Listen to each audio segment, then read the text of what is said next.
Muy bien. By now, you should have opened copy of Possession. No.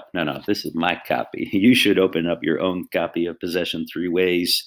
This is the homework for tonight. It is part of our mini unit. This is the practice. This is where you need the practice.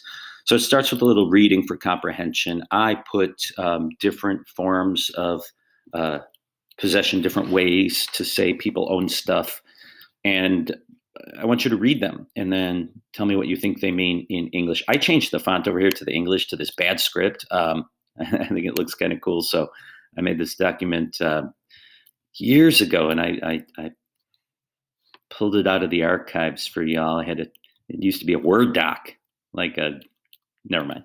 All right. So we read, Yo tengo muchos libros. I have a lot of books. We know tener for possession. That's old hat. Now, mis libros son importantes. I'm going to refer back to them. So let's take a look at a couple examples. Tú tienes 3 hermanas, ¿verdad?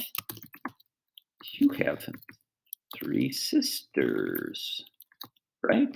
Dot, dot, dot. All right, you don't need to translate the whole thing, just the underlined part. Tus hermanas son guapas también. So your sisters are good looking too. Ah. So tú tienes, you have. Tus, yours. Or in this case, your, because sisters is plural, we move that S, don't we? All right, we look at this one. Juan tiene, I should have underlined that. Also, if you want to change the font of your answers to bad script, go ahead, but I had the time. Juan tiene 3 perros. So who has 3 perros? Juan has, with tener, 3 dogs. All right, Juan tiene 3 perros. 2 de los perros de Juan son flacos. So 2 of Juan's dogs are skinny.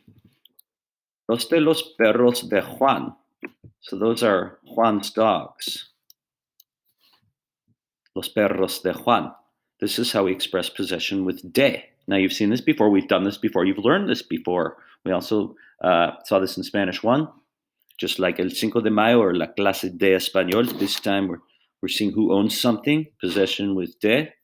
And 2 of Juan's dogs are skinny, but one of his, there it is, one of his dogs is fat. Now, you wouldn't know this is his. Sus perros could be your dogs, her dogs, their dogs. But we've already established context. Juan tiene 3 perros. 2 son flacos y uno de sus perros es gordo. So one of his dogs is overweight. Okay, I'm going to let you finish that part on your own. We go to the next page, and there's this chart here.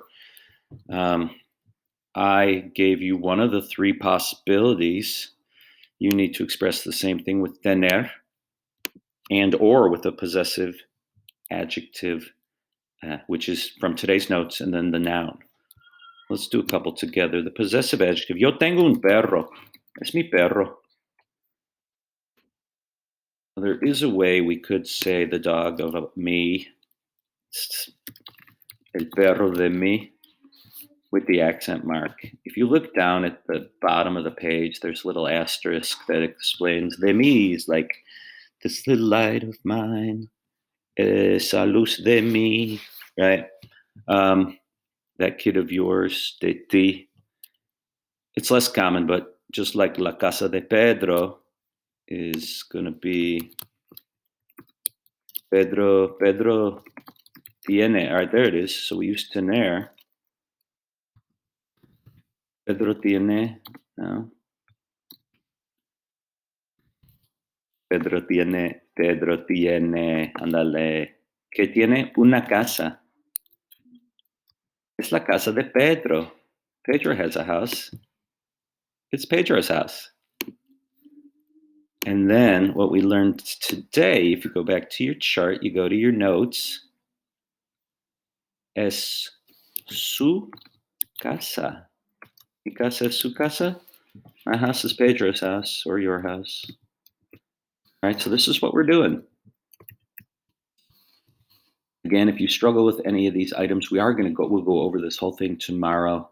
All right, we'll break it down. And if you need to unsubmit, resubmit, no problem, no penalty, right? Just make sure you do the resubmit. And I'm going to be asking you for some answers tomorrow. Um, and if we're not here, we'll try it on Friday.